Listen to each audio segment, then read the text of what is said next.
We've seen something similar of it before. Nerd magic that could only be made by a powerful supercomputer at a Hollywood studio. However, I began my own visual effects career when I realized this wasn't the case. I realized that this was an actual career path for thousands of artists across the world. I now work for a small production studio called Corridor Digital, and we're known for using visual effects to make fun short films on YouTube.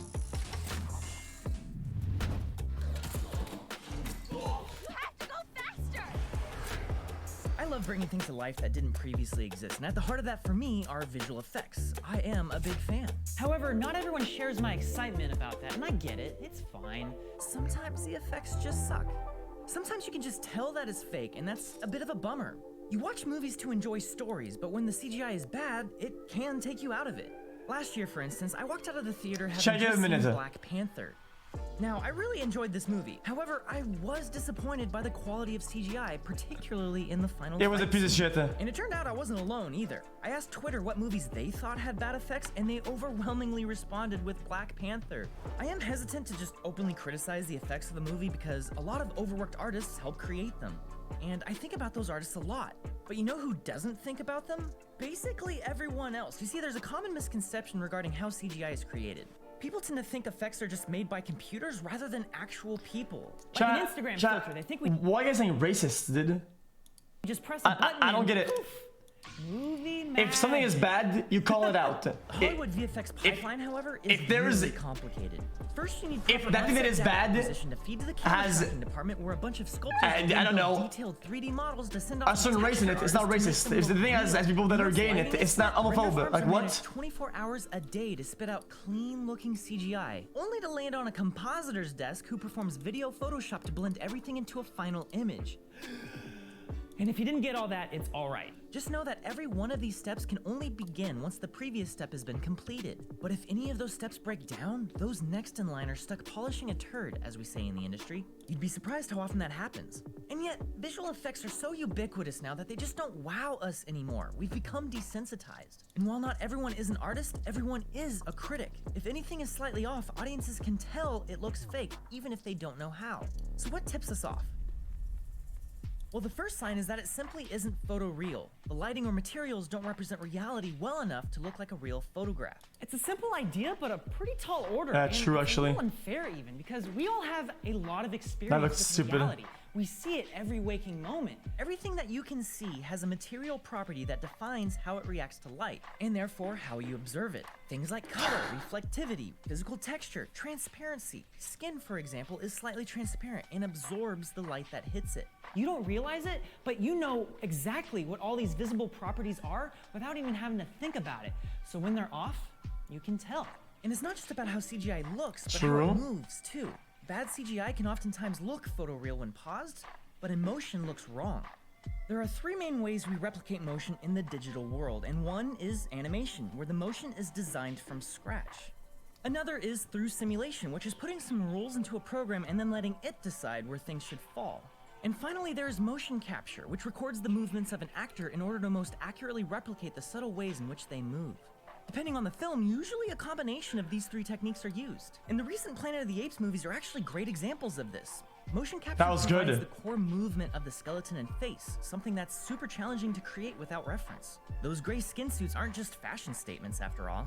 But added on top of that are simulations of muscle and hair that actually react to the motion of the performer. When added together, this looks more natural, but that's not to say that there isn't any human intervention. Holy shit, Animators I didn't know that. have to step in to make alterations so that not only everything works together, but that it fits the vision of the director. And the results are exciting because through this, we can create digital characters that perform like real people. Now, these days, CGI is usually pretty solid. We've gotten good enough at rendering and moving things to pass initial inspection. But there is one area of scrutiny where only absolute perfection is acceptable. Realistic human faces. People can scrutinize faces to an incredible degree. I mean, they are the defining feature in how we tell each other apart. So when we try to create human faces, we can experience what is called the uncanny valley. This graph plots our emotional response against the realism of a fake person. The far left signifies characters that are super obviously not real people, so there's an emotional distance. I thought it was a really good movie. But as they get more realistic, we begin to connect more. Gollum from Lord of the Rings, for instance, is very lifelike, and we can even connect with him as a person. But his proportions are all wrong, so you're never fooled into thinking he's actually human. The The familiarity just isn't fully there. It's the same reason why we enjoy animated movies like The Incredibles, but feel disturbed when watching The Polar Express. You see, something weird happens when characters begin to get this realistic. They fall into the uncanny valley and we can have an adverse reaction. I'm willing to bet you won't describe this as cute. Meow. And there have been many examples of That's human what Face CGI did. characters that fall into this valley. In fact, it's something that artists are still struggling with today. Even Star Wars Rogue One, which had some of the most realistic digital humans ever created, failed to be absolutely perfect. We may not be disturbed anymore, but we can still instinctually identify something is off. I mean, maybe it's the lighting, or the eyes, or the motion of the lips. Honestly, I don't know. Currently, I can only think of 2 examples that truly succeeded in climbing out of the uncanny valley. Take a look at this shot from the movie Logan.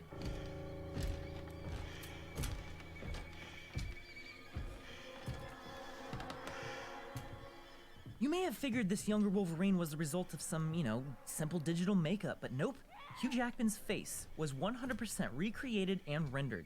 And this just blows my mind, because there are dozens more examples like this in the movie, but no one could tell. Well, that's Another pretty example crazy. is Rachel from Blade Runner 2049, and this is a character from the original movie, but is CGI in the sequel. Do you like RL? The quest to make her unquestionably real took the effects team over a year, and the results were so convincing. I had no idea she wasn't real. Blade Runner 2049 ended up winning the Academy Award for Best Visual Effects in 2018. And That's at first, sick. I was honestly a little disappointed. You see, I felt War for the Planet of the Apes deserved the Oscar because creating a cast of lifelike characters is an incredible technical achievement. But here's the thing, great visual effects are about more than just technical achievement. It has to be about artistic expression as well. And that is something 2049 had in spades. I mean, that movie had an aesthetic. Oh. And I Academy saw voters were swayed by the visual artistry. That, and some voters apparently really thought that the Planet of the Apes crew were just really good at getting the apes to behave so well on camera. Remember, we just press buttons. But for real though, movies like these push the bounds of technology That's and what manage to Chester is do today. one very important thing: create the ability to tell better stories. At the end of the day, that is the most important role of great visual effects. They need to serve the story. When the effects of a movie are flashy just for the sake of being flashy, it doesn't serve any purpose other than to create a spectacle event. You know what I'm talking about: the disaster movies, the monster flicks, the Transformers films, the Justice League. More and more movies are relying on CGI Justice to hide a League, weak Baby plot, Laugh. and that's causing audiences to turn their noses up at it. They desire movies with real, practical effects. And I understand. Knowing that what you're seeing is real and tangible That's crazy. is exciting. But I think what people are really craving is merely suspension not CGI, of is it? disbelief. When they notice CGI, the illusion is shattered, so they naturally just want less of that. Director Christopher Nolan agrees with this sentiment and strives to capture as much as possible The spinning in camera. room. He claims he only uses visual effects as a last resort, but I believe that's not really the case. That is crazy, dude. I have no doubt that if he could have dropped Anne Hathaway into a wormhole or burned Aaron Eckhart, Okay, dude, that is crazy. Is to capture as much as possible. Not in the budget for camera. this shit. He claims he only uses visual effects as a last resort, but I believe that's not really the case. I have no doubt that if he could have dropped Anne Hathaway into a wormhole or burned Aaron Eckhart's face off, he would have. It's not that crazy? No. He just simply knows that CGI is a tool and knows exactly how to use that tool to make you forget that you're watching a movie. That was the magic of Jurassic Park. This movie came out 26 years ago, and the That's effects what I are so said. good they hold up today. It's what I said. Do they really?